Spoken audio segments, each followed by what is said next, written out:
Hello बच्चों, welcome to concepts to grades, जहां हम बदलते हैं आपके सारे कॉन्सेप्ट्स को ग्रेड्स में। इस वीडियो में हम देखेंगे सीबीएसई क्लास 9th का साइंस चैप्टर 7 मोशन।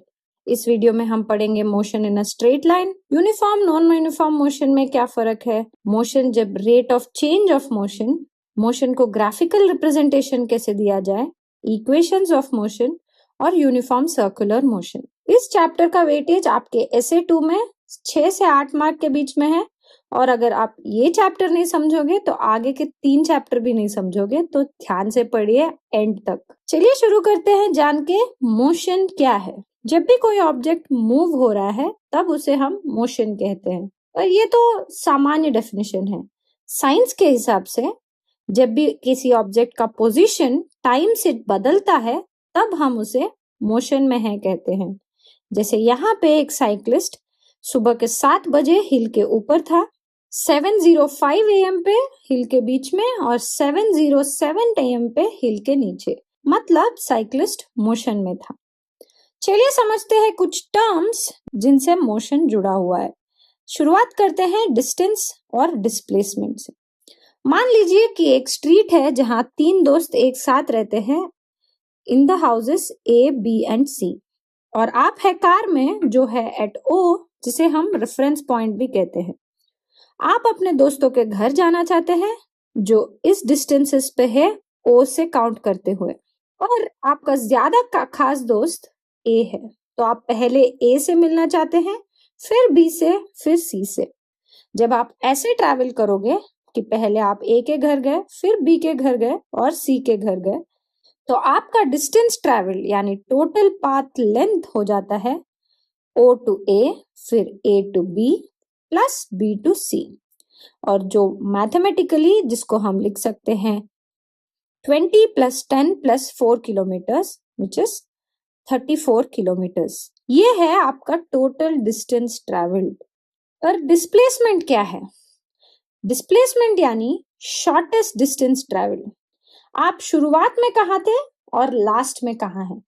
इस सिचुएशन में आप शुरुआत में O पे थे और फाइनली आप C के घर गए थे जो C पे है, तो आपका डिस्प्लेसमेंट बनता है distance between O and C, मतलब OC, जो सिर्फ 6 किलोमीटर है। तो आपका डिस्प्लेसमेंट है 6 किलोमीटर्स। डिस्टेंस और डिस्प्लेसमेंट में यही फर्क है। डिस्टेंस पूरा length of the path travel calculate करता है, जबकि डिस्प्लेसमेंट आपके इनिशियल और फाइनल पोजीशन को ही कंसिडर करता है। इसका मतलब है कि डिस्प्लेसमेंट 0 भी हो सकता है जब इनिशियल और फाइनल पोजीशन सेम हो। यानी अगर आप C को मिलने के बाद वापस O पे आ गए तो आपका फाइनल और इनिशियल पोजीशन सेम है और आपका डिस्प्लेसमेंट 0 है। डिस्प्लेसमेंट कभी डिस्टेंस से इक्वल हो सकता है जब आप डायरेक्टली सिर्फ C के घर गए और A और B के घर ना गए हो, तब the distance travel and the displacement remains the same. चलिए आगे बढ़ते हैं इन डिस्टेंस और डिस्प्लेसमेंट को टाइम से रिलेट करके, जिनसे बनता है स्पीड और वेलोसिटी। स्पीड यानी डिस्टेंस बाय टाइम।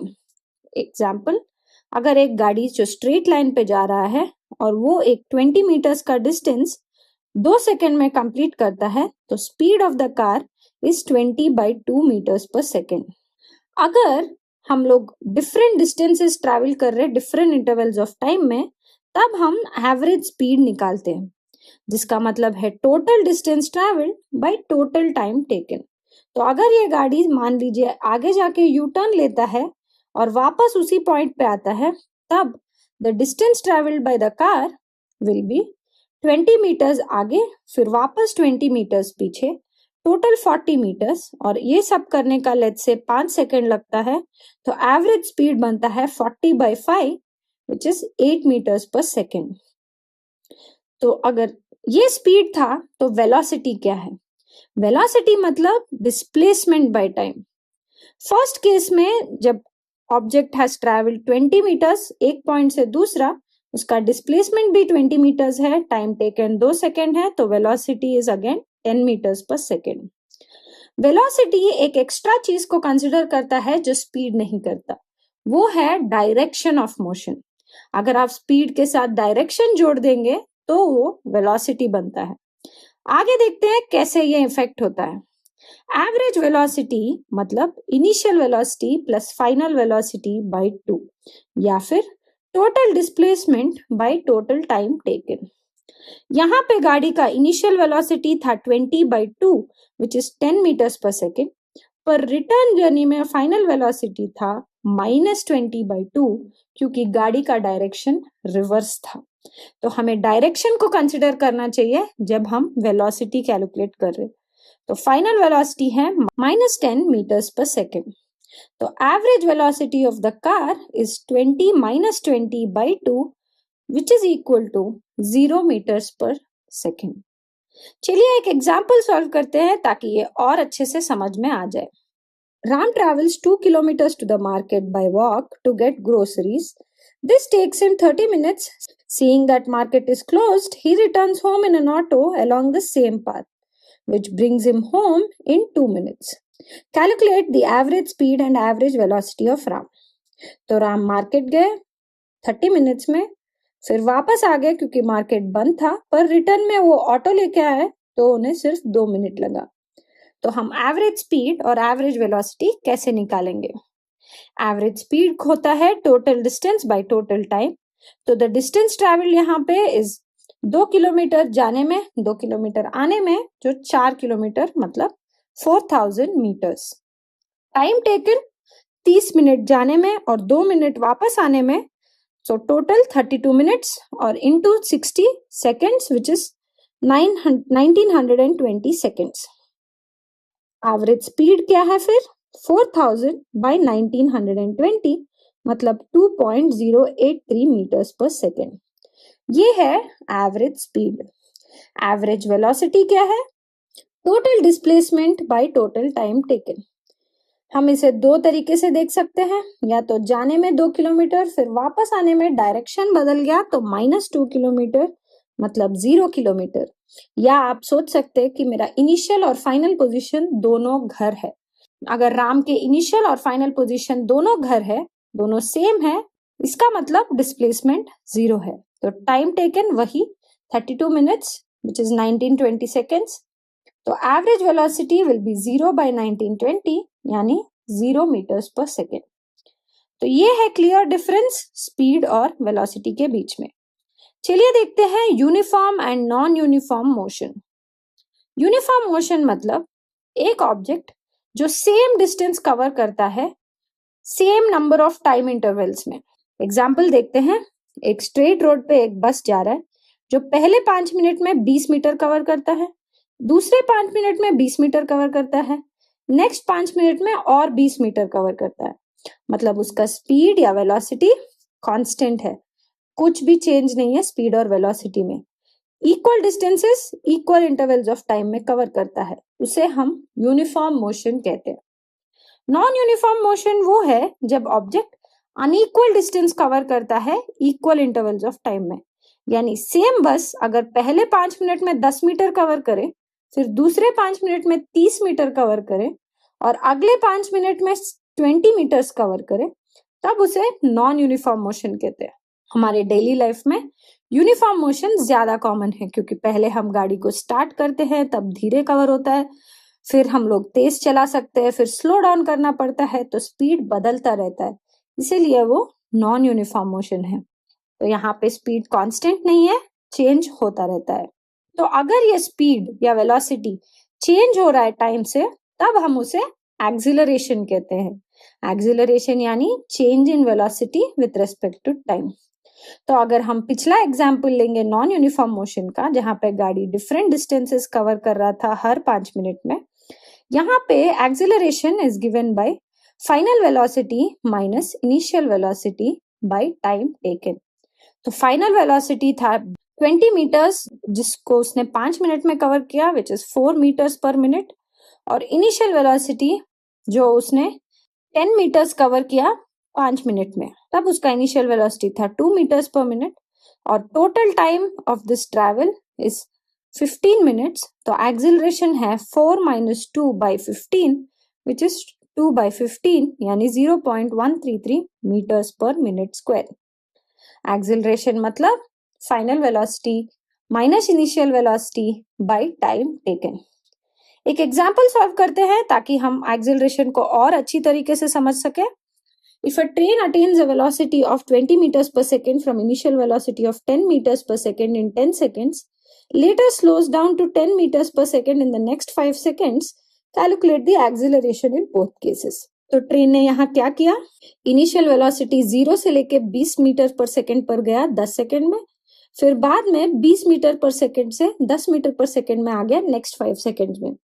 हमें एक्सेलरेशन दोनों केसेस में निकालना है। तो केस 1 जब 0 to 20 तक गया तब इनिशियल वेलोसिटी 0 है, final velocity 20 metre per second, तो टाइम टेकन 10 सेकेंड, तो acceleration v minus u by t यानी 20 minus 0 by 10 which is 2 metres per second square. Second case में जब वो 20 से लेके 10 तक नीचे आ गया तब इनिशियल वेलोसिटी 20 है, फाइनल वेलोसिटी 10 है और time taken 5 seconds. Acceleration v minus u by t यानी 10 minus 20 by 5 minus 10 by 5 which is minus 2 metres per second square. तो ये है एक्सेलरेशन दोनों केसेस में। चलिए देखते हैं इस मोशन को ग्राफिकल रूप में रिप्रेजेंट किया जाए तो कैसे दिखेगा। शुरुआत करते हैं हमारा पिछला एग्जाम्पल ऑफ यूनिफॉर्म मोशन जहां बस 20 मीटर कवर करता था हर 5 मिनट में। तो उसे एक टेबल के तौर पर लिख के उसे एक ग्राफ के तौर पे प्लॉट करने पे हमें एक स्ट्रेट लाइन ग्राफ मिलेगा जो डिस्टेंस और टाइम को मेजर करता है। इस ग्राफ को हम डिस्टेंस टाइम ग्राफ कहते हैं और इस ग्राफ का स्लोप हमें स्पीड ऑफ द ऑब्जेक्ट देता है, जैसे y2 minus y1 by x2 minus x1 which is equal to 40 minus 10 by 10 minus 5 which is equal to 20 by 5 यानी 4 मीटर्स पर सेकेंड। हम उस ऑब्जेक्ट का स्पीड डिस्टेंस टाइम ग्राफ से भी calculate कर सकते हैं। अगर हम नॉन यूनिफॉर्म मोशन को कंसिडर करके उसका ग्राफ बनाए तो वो ग्राफ नॉन लीनियर होता है क्योंकि यहाँ पे नॉन यूनिफॉर्म मोशन चल रहा है। तो डिस्टेंस टाइम ग्राफ से हम स्लोप से ऑब्जेक्ट का स्पीड निकाल सकते हैं और अगर डिस्टेंस टाइम ग्राफ लीनियर है तो वो यूनिफॉर्म मोशन है और अगर ग्राफ नॉन लीनियर है तो वो नॉन यूनिफॉर्म मोशन है, मतलब acceleration is not equal to 0। चलिए एक क्वेश्चन आंसर करते हैं जिससे ये और क्लियरली समझ में आ जाए। The graph shows 3 cars ABC traveling. Interpret the graph and arrange the cars in ascending order of their speeds. Are all 3 cars at same point on the road in their journey? How far has A traveled by the time it meets C? हमें ये 3 चीजें निकालना है from the graph. पहले cars के speeds को ascending order में arrange करते हैं। तो dt ग्राफ से स्पीड कैसे निकालेंगे, स्लोप ऑफ द ग्राफ। तो ए बी सी का स्लोप निकालेंगे हम लोग इंडिविजुअली वही टाइम इंटरवल से। तो हमें मिलता है कि ए का स्पीड है 4 मीटर्स पर सेकेंड, बी का स्पीड है 8 मीटर्स पर सेकेंड और सी का स्पीड है 2 मीटर्स पर सेकेंड। तो इसे असेंडिंग ऑर्डर में अरेंज करने पे which is smallest to greatest is 2 meters is greater than 4 meters per second is greater than 8 meters per second यानी C is greater than A is greater than B। ये है ascending order उनके speeds का। Second question, are all 3 cars at same point in the journey? हाँ, एक point पे तीनों lines जुड़ जाते हैं, वो है पॉइंट एट 40 मीटर्स, जब तीनों कार्स 10 सेकेंड बाद एक ही पॉइंट पे रह जाते और ए को सी के मिलने तक कितना डिस्टेंस ट्रैवल किया, जब सी को मिलता है तब 40 मीटर्स उसने ट्रैवल किया होता है। तो 40 मीटर्स ट्रैवल करने के बाद ए सी से मिलता है, तो the distance travelled by A before it meets C is 40 metres. तो ऐसे हम लोग डिस्टेंस टाइम ग्राफ को इंटरप्रेट करके क्वेश्चन सॉल्व कर सकते हैं। आगे बढ़ते हैं वेलोसिटी टाइम ग्राफ। यहाँ पे कंसिडर करते हैं एक ट्रेन को जो ट्रैक पे जा रहा है, जो पहले 5 सेकंड में 10 मीटर्स पर सेकंड के वेलोसिटी पे जाता है, नेक्स्ट 5 सेकंड्स पे 20 मीटर्स पर सेकंड और नेक्स्ट 5 सेकंड्स पे 30 मीटर पर सेकंड। तो इसका टेबल बना के ग्राफ बनाने के बाद हमें एक स्ट्रेट लाइन ग्राफ मिलता है बिटवीन वेलोसिटी एंड टाइम। इस ग्राफ को हम वेलोसिटी टाइम ग्राफ कहते हैं, जो वेलोसिटी और टाइम दोनों बताता है। और ये ग्राफ का एरिया अंडर द कर्व हमें डिस्टेंस देता है। तो अगर हमें जानना है कि 5 और 10 सेकंड के बीच में गाड़ी कितना डिस्टेंस कवर किया, तब हम 10 और 20 के बीच का एरिया निकाल सकते हैं। इस एग्जाम्पल में ये area will be the area under ABCD rectangle और ABE ट्रायंगल। वैल्यूज को सब्स्टिट्यूट करने के बाद हमें मिलता है that distance travelled is 75 metres between 10 to 5 seconds. अगर हम यूनिफॉर्म मोशन को कंसिडर करेंगे, मतलब हर 5 सेकेंड में ट्रेन सिर्फ 10 मीटर्स पर सेकेंड के स्पीड पे ही जा रहा है, तब वेलोसिटी टाइम ग्राफ ऐसे एक फ्लैट लाइन जो एक्स एक्सिस से पैरेलल है वैसे दिखेगा। यहाँ पे भी area under the curve distance देता है। तो वेलोसिटी टाइम ग्राफ से हम इंटरप्रेट कर सकते हैं कि area under the curve distance देता है। अगर वेलोसिटी टाइम ग्राफ फ्लैट है तो उसे हम यूनिफॉर्म मोशन कहते हैं, जहां एक्सेलरेशन 0 है। और अगर लीनियर वेलोसिटी टाइम ग्राफ है तो वो नॉन यूनिफॉर्म मोशन है और एक्सेलरेशन 0 नहीं है। चलिए एक एग्जाम्पल देखते हैं जिससे ये और अच्छे से समझ में आ जाए। The graph shows the speed and time of a car traveling. Interpret the graph and find how far the car has traveled in the first 10 seconds and during what time was the car in uniform motion. So पहले 10 second में car ने कितना distance cover किया जाना है, तो उसके लिए हमें एरिया निकालना होगा फ्रॉम ABC ट्रायंगल। तो उसे सब्स्टिट्यूट करने के बाद हमें मिलेगा half into 10 into 40 which is 200 metres. और यूनिफॉर्म मोशन तब है जब वेलोसिटी टाइम ग्राफ फ्लैट होता है। 10 सेकेंड से लेके 25 सेकेंड्स तक कार यूनिफॉर्म मोशन में था, जो 15 seconds the car was in uniform motion. चलिए देखते हैं इक्वेशंस ऑफ मोशन। ऑब्जेक्ट जब एक स्ट्रेट लाइन में ट्रैवल करता है विथ यूनिफॉर्म एक्सेलरेशन, मतलब उसका एक्सेलरेशन टाइम से वेरी नहीं करता, कांस्टेंट एक्सेलरेशन पे चलता है, तब उसका वेलोसिटी, एक्सेलरेशन, डिस्टेंस और टाइम एक दूसरे से जुड़े रहते हैं through the equations of motion, which is given by v is equal to u plus at, s is equal to ut plus half at square and v square is equal to u square plus 2as। यहाँ v मतलब final velocity, u या v not मतलब initial velocity, s मतलब distance travelled और t मतलब time taken. ये 3 equation बहुत important है याद रखने के लिए। चलिए कुछ न्यूमेरिकल सॉल्व करते हैं ताकि ये इक्वेशंस हमेशा याद रहे। A train uniformly accelerates from 4 meters to 28 meters in 10 seconds. Calculate the acceleration and distance covered by the train in that time. तो अगर ट्रेन का initial velocity 4 metres per second है और final velocity 28 metres per second और time taken is 10 seconds, तो acceleration और distance कितना है? Acceleration is given by v minus u by t, मतलब 28 minus 4 by 10 which is 24 by 10 यानी 2.4 meters per second square, और distance is equal to ut plus half at square यानी 4 into 10 plus half into 2.4 into 10 square यानी 40 plus 120 which is equal to 160 meters। मतलब train 160 meters का distance travel करता है। चलिए बढ़ते हैं दूसरे एग्जाम्पल के ओर। A car accelerating at 10 meters per second square when brakes are applied comes to a stop in 2 seconds. Find the distance traveled by the car in this time. तो यहाँ पे एक्सेलरेशन दिया हुआ है which is 10 meters per second square. Final velocity 0 है क्योंकि गाड़ी stop हो चुका है, और टाइम 2 सेकेंड्स। हमें निकालना है डिस्टेंस। डिस्टेंस का फॉर्मूला है s is equal to ut plus half at square। यहाँ पे हमारे पास सारे डिटेल्स है एक्सेप्ट फॉर u। क्योंकि हमारे पास u नहीं है, उसे हम निकाल सकते हैं from the equation v is equal to u plus at। u is equal to v minus at। तो सब्स्टिट्यूट करने पे हमें मिलेगा 0 minus 10 into 2 which is 20 meters per second। उसे डिस्टेंस के इक्वेशन में सब्स्टिट्यूट करके 20 into 2 plus half into 10 into 2 square is equal to 40 plus 20 which is equal to 60 meters। तो 60 meters ट्रैवल करके गाड़ी रुक जाता है।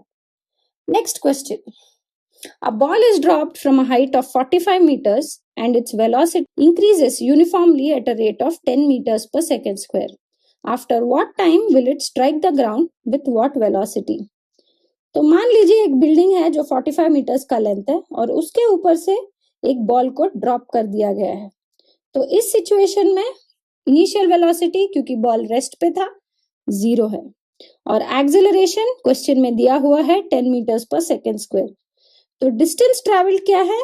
ग्रेविटी की वजह से बॉल नीचे जाएगा, the distance travel will be height of the building जो है 45 मीटर्स। तो फाइनल वेलोसिटी और टाइम टेकन हमें निकालना है। तो S is equal to ut plus half at square इस्तेमाल करके सब्स्टिट्यूट करेंगे ताकि हम t निकाल सके।